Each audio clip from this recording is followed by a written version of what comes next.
کیا آپ ایک ایسے بادشاہ ہیں کیا آپ کی محل کے منڈے پر کوئی کبوتر بھی آن بیٹھے تو برکت سے باز بن جائے؟ آپ کے دروازے پر ایک غریب ایک نادار بیٹھا ہے، اندر آئے کہ واپس چلا جائے۔ سبحان اللہ۔ سامعین، حضرت نظام الدین اولیاء علیہ الرحمہ اپنی خانقاہ میں خاموش بیٹھے، سینکڑوں مریدین مجلس میں حاضر تھے۔ حضرت نے ایک مرید سے فرمایا، جاؤ دروازے پر ایک ترک بچہ بیٹھا ہے، اسے یہ سنا کر چلے آؤ۔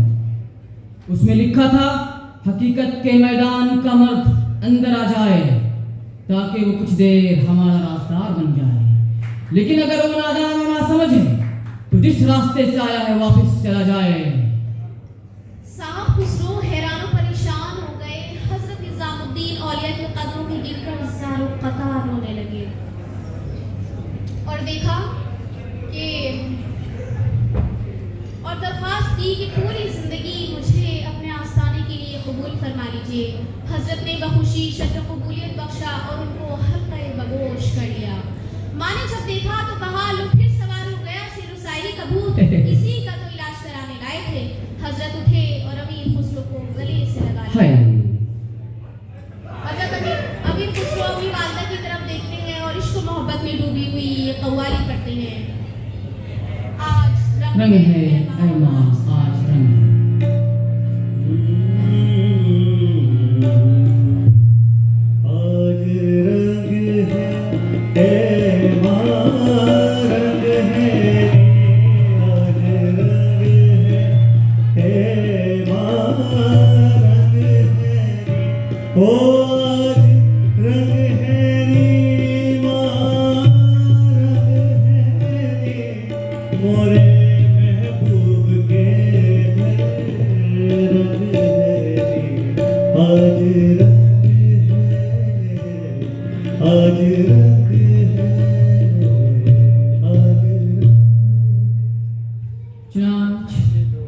خسرو حضرت کے شاگرد بنے۔ خسرو کو بھی شعر و شاعری کا شوق برقرار تھا کہ ان کے دوست تاج الدین بابر نے خسرو کے کلام کو ادھر ادھر سے جمع کر کے شائع کر دیا۔ خسرو کو جب یہ بات معلوم ہوئی تو سخت خفا ہوئے اور کہے، میاں یہ تم نے کیا غضب کیا؟ بھائی یہ سب تو ہنسی مذاق کی باتیں تھی، یہ تھوڑی ایسے تم چھپوا دو، اب لوگ دیکھیں گے سنیں گے تو مذاق بنائیں گے اور ہنسیں گے۔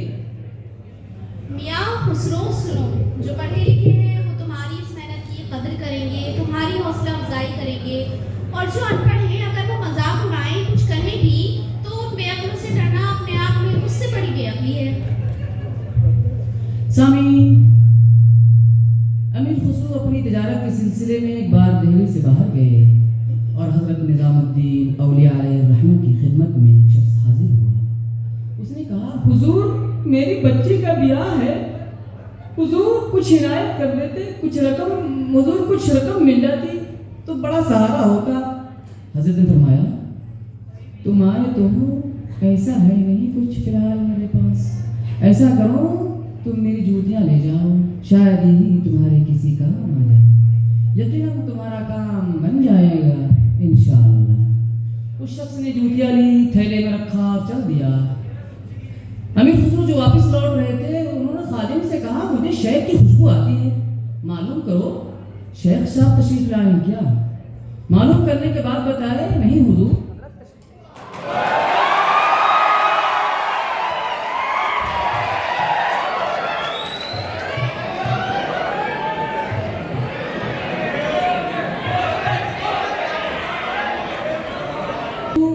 تجارت کے سلسلے میں دہلی سے باہر گئے اور حضرت نظام الدین اولیاء علیہ الرحمہ کے دربار میں ایک شخص حاضر ہوا۔ اس نے کہا، حضور میری بچی کا بیاہ ہے، حضور کچھ رقم مل جاتی بڑا سہارا ہوتا۔ آپ نے فرمایا، تمہارے تو ہو مگر ایسا ہے نہیں کچھ حال فی الحال میرے پاس، ایسا کرو تم میری جوتیاں لے جاؤ، شاید یہی تمہارے کام آ جائے، یقیناً تمہارا کام بن جائے گا انشاءاللہ۔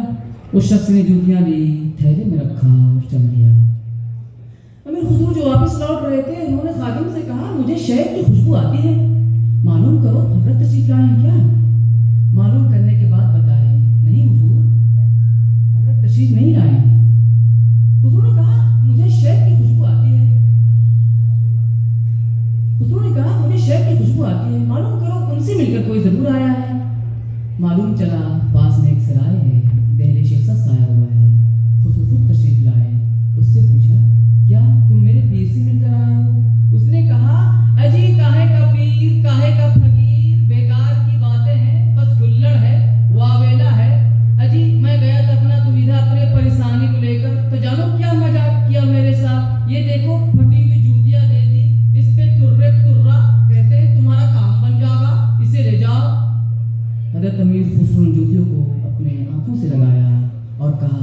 کیا یہ جوتیاں تم مجھے فروخت کرو گے؟ اس کے بدلے میں گھوڑے پر جو خزانہ لدا ہے وہ سب تمہیں دے دوں گا، بس یہ جوتیاں تم مجھے دے دو۔ اندھے کو کیا چاہیے؟ 2 آنکھیں۔ اس نے خوشی خوشی خزانہ لیا اور جوتیاں دی، اور یہ سوچ رہا تھا نہ جانے کون احمق مل گیا ہے، ان پھٹی ہوئی جوتیوں کے بدلے اتنا سارا خزانہ دے رہا ہے۔ چنانچہ حضرت امیر خسرو ان جوتیوں کو لے کر دہلی پہنچے اور حضرت نظام الدین اولیاء علیہ الرحمہ کی خدمت میں پیش کیا۔ حضرت مسکرا دیے، فرمایا خسرو یہ جوتیاں کہاں سے ملی؟ خسرو نے کہا حضور اس سے جس کا مول نہیں جانتا تھا یا مول لے آیا۔ حضرت نے فرمایا خسرو بڑے سستے میں لے آئے جوتیاں۔ خسرو خاموش ہو گئے۔ حضرت نے فرمایا خسرو کچھ کہو، کچھ مانگو۔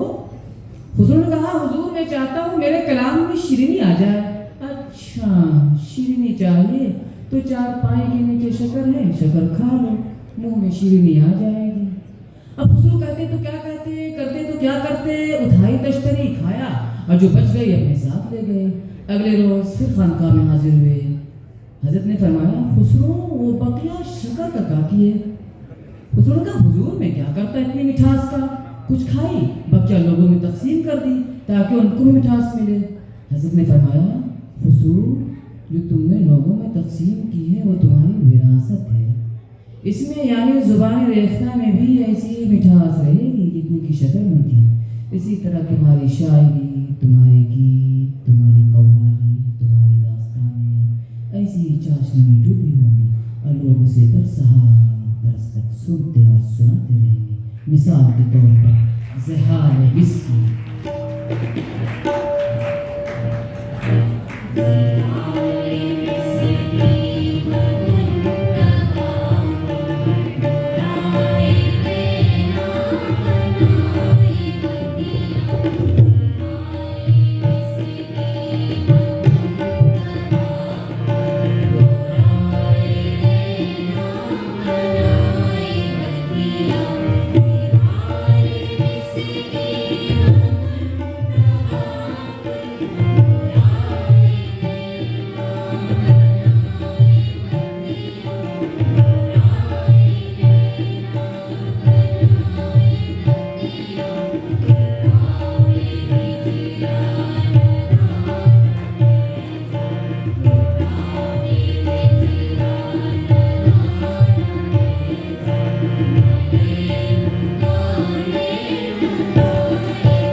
پلاؤ بیبی پیاس لگی ہے۔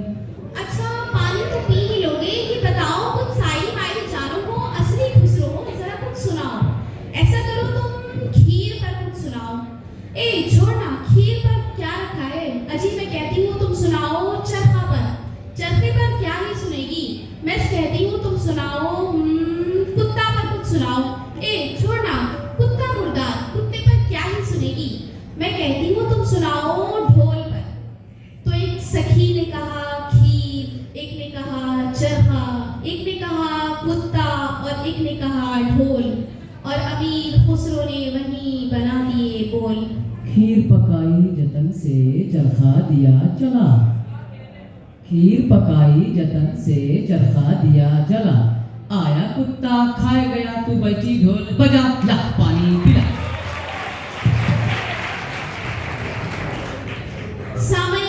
حضرت امیر خسرو نے زندگی کے ہر پہلو پر روشنی ڈالی، خاص طور پر اس وقت جب ایک لڑکی اپنا گھر چھوڑ کر سسرال جاتی ہے اور سسرال میں اس کو اپنے میکے کی یاد ستاتی ہے، تو اس وقت اس کو کیا محسوس ہوتا ہے؟ اس کو بڑے ہی اچھے انداز میں پیش کیا ہے۔ کاہے کو بیاہی بدیس،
زمانے میں ایک ولی اور تھے جن کا نام بو شاہ علی قلندر رحمۃ اللہ علیہ تھا۔ حضرت نے فرمایا خسرو تم بو شاہ علی قلندر کی محفل میں ہر جمعرات کو جا کر بیٹھا کرو۔ خسرو جانے لگے۔ ایک روز بو شاہ علی قلندر رحمۃ اللہ علیہ نے فرمایا خسرو کہوں یا نہ کہوں؟ خسرو نے کہا حضور اتنا تأمل، بشوق فرمائے خادم ہمدن گوش میں۔ بو شاہ علی قلندر رحمۃ اللہ علیہ نے فرمایا خسرو میں تمہارے شیخ کو آقا علیہ السلام کی کچہری میں کہیں نہیں دیکھتا ہوں، کیا بات ہے؟ خسرو نے بصد احترام کہا حضور یہ بات کیسے ممکن ہے؟ یہ بات دار امکان سے باہر ہے۔ بو شاہ علی قلندر رحمۃ اللہ علیہ نے فرمایا خسرو مجھے تو نظر نہیں آتے، اپنے شیخ سے ایک بار تذکرہ کرنا۔ خسرو کا دل ٹوٹ گیا، بجھے بجھے سے رہنے لگے اور خاموش ہو گئے۔ نظام الدین اولیاء علیہ رحمہ بھاگ گئے کہ خسرو پریشان ہے۔ ایک روز حضرت نظام الدین اولیاء علیہ رحمہ نے پوچھا خسرو کیا بات ہے؟ کہیں مجھ سے میں تمہیں پریشان ہاتھ دیکھتا ہوں، ماجرا کیا ہے؟ جب شیخ نے پوچھ لیا تو خسرو نے کہا حضور مجھے آپ وہاں جانے کا حکم نہ دیا کریں۔ آپ نے فرمایا کیوں خسرو کیا بات ہوئی ہے؟ خسرو نے کہا حضور بو شاہ علی قلندر رحمۃ اللہ علیہ فرماتے ہیں کہ تمہارے شیخ آقا علیہ السلام کی کچہری میں کہیں نظر نہیں آتے۔ حضرت نظام الدین اولیاء علیہ رحمہ تبسم فرماتے ہیں اور کہتے ہیں بس اتنی سی بات ہے، ارے مجھ سے ذکر کر دیتے ہیں، اب پھر جاؤ جب یہ تذکرہ چھڑے یا تم چھڑ دینا، جب وہ ایسا ہی کہیں تو تم کہنا حضور اتنا کرم فرما دیجئے کہ آپ مجھے آقا علیہ السلام کی کچہری میں پہنچا دیجئے، میں اپنے شیخ کو ڈھونڈوں۔ حکم کے مطابق خسرو بو شاہ علی قلندر رحمۃ اللہ علیہ کی خانقاہ میں حاضری دینے لگے۔ ایک روز بو شاہ علی قلندر رحمۃ اللہ علیہ نے خود فرمایا خسرو تم نے اپنی شیخ سے وہ بات نہیں پوچھی جو میں نے تم سے کہی تھی؟ دراصل بو شاہ علی قلندر رحمۃ اللہ علیہ حضرت نظام الدین اولیاء کا مقام و مرتبہ دکھانا چاہتے تھے۔ خسرو نے کہا حضور میں نے آپ کی بات حضرت کی خدمت میں پیش کر دی تھی۔ بو شاہ علی قلندر رحمۃ اللہ علیہ نے فرمایا خسرو انہوں نے کیا کہا؟ خسرو نے کہا حضور انہوں نے تبسم فرمایا اور بس۔ خسرو نے کہا حضور آپ اتنا کرم فرما دیجئے کہ آپ مجھے آقا علیہ السلام کی کچہری میں پہنچا دیجئے، میں اپنے شیخ کو ڈھونڈ لوں گا۔ بو شاہ علی قلندر رحمۃ اللہ علیہ نے کہا اچھا خسرو امتحان لیا چاہتے ہو، چلو میں تمہیں آقا علیہ السلام کی کچہری میں پہنچا دیتا ہوں۔ بو شاہ علی قلندر رحمۃ اللہ علیہ نے اپنے دایاں ہاتھ خسرو کے سینے پر رکھا۔ خسرو آن کی آن میں آقا علیہ السلام کی کچہری موجود تھی صلی اللہ علیہ وسلم۔ دیکھا کچہری لگی ہے، اولیاء اللہ موجود ہیں، خسرو دروازے پر کھڑے ہیں، چہرے کو غور سے دیکھتے ہیں اور اپنے شیخ کو ڈھونڈتے ہیں۔ آقا علیہ السلام پوچھتے ہیں خسرو کسے دیکھتے ہو؟ خسرو نے کہا فداک ابی و امی یا رسول اللہ، اپنے شیخ کو دیکھتا ہوں۔ آقا علیہ السلام فرماتے ہیں خسرو اس سے اوپر کی کچہری میں جاؤ۔ خسرو اوپر کی کچہری میں پہنچتے ہیں، دیکھتے ہیں آقا علیہ السلام تشریف فرما ہے، کچہری لگی ہے۔ خسرو دروازے پر کھڑے ہر ایک چہرے کو غور سے دیکھتے ہیں اور اپنے شیخ کو ڈھونڈتے ہیں۔ آقا علیہ السلام پھر پوچھتے ہیں خسرو کسے دیکھتے ہو؟ خسرو نے کہا میرے ماں باپ آپ پر قربان یا رسول اللہ، اپنے شیخ کو دیکھتا ہوں۔ آقا علیہ السلام فرماتے ہیں خسرو اس سے اوپر کی کچہری میں جاؤ۔ اسی طرح خسرو کو تیسری، چوتھی، پانچویں، چھٹی تک آقا علیہ السلام نے خسرو کو بھیجا، لیکن چھٹی کچہری میں بھی خسرو اپنے شیخ کو ڈھونڈنے میں ناکام رہے۔ خسرو کا دل ڈوبنے لگا، لیکن دوسری طرف یقین کا دامن بھی ہاتھ سے نہیں چھوٹ رہا تھا۔ آقا علیہ السلام نے خسرو کو آخری کچہری یعنی ساتویں کچہری میں بھیجا۔ اب خسرو ساتویں کچہری میں موجود ہیں، دیکھا اولیاء اللہ موجود ہیں۔ خسرو دروازے پر کھڑے ہر ایک چہرے کو غور سے دیکھتے ہیں کہ میرے شیخ کدھر ہے؟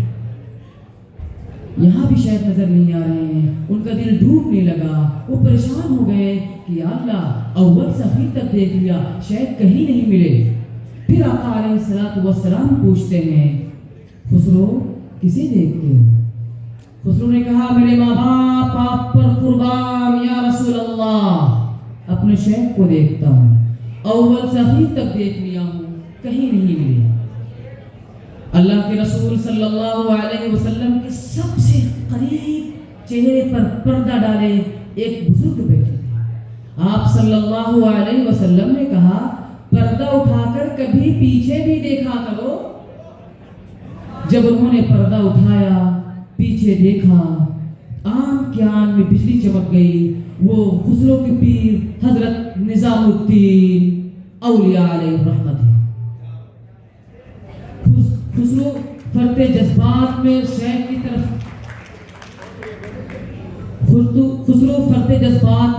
طرف لپ کے وہ چاہتے تھے کہ شیخ کے قدموں میں گر جائیں. اتنے میں بوشا علی قلندر رحمۃ اللہ علیہ نے خسرو کے سینے سے ہاتھ ہٹا لیا. اب خسرو اسی آستانے میں موجود تھے. خسرو کی آنکھ کھل گئی. اب خسرو پر وجدانی کیفیت طاری ہو گئی. خسرو گاتے جاتے اور شیخ کے آستانے کی طرف بڑھتے جاتے. نمیدانم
جسے خسرو رہتی دنیا تک مثال بناوے.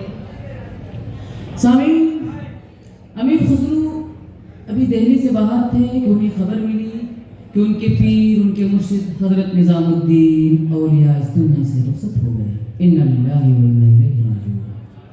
خسرو کو اس خبر سے بہت غم ہوا, خوب روئے, خوب بلکے. ان کی قبر ان کی تربت پر پہنچے اور خوب روئے اور گایا گوری سوئے سیج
خسرو کی اس وفات کے ساتھ ایک آخری بات جو آج تک داستانوں میں زندہ ہے وہ یہ ہے کہ جب یہ بات اس وقت کے بادشاہ کو معلوم ہوئی تو اس نے تمام درباریوں کو جمع کیا اور کہا کہ ہم خسرو کے جنازے کے پیچھے چلیں گے۔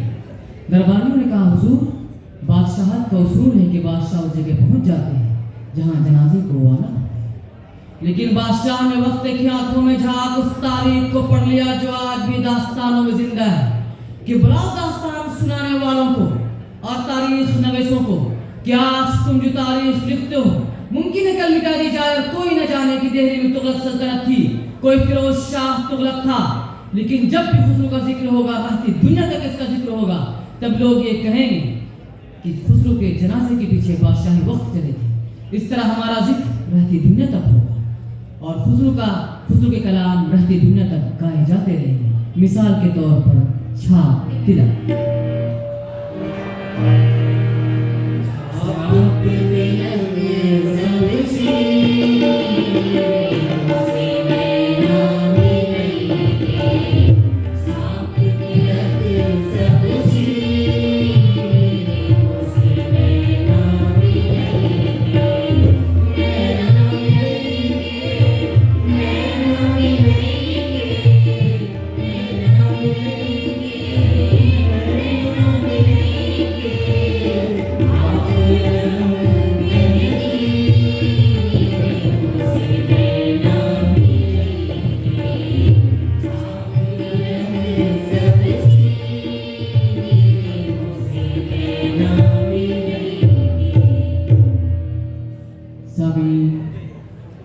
ہم نے امیر خسرو کی زندگی کے چند پہلوؤں پر روشنی ڈالنے کی کوشش کی اور آپ کو اس سے روشناس کرانے کی کوشش کی۔ امید کرتے ہیں کہ ہم اس میں کامیاب بھی ہوئے ہیں۔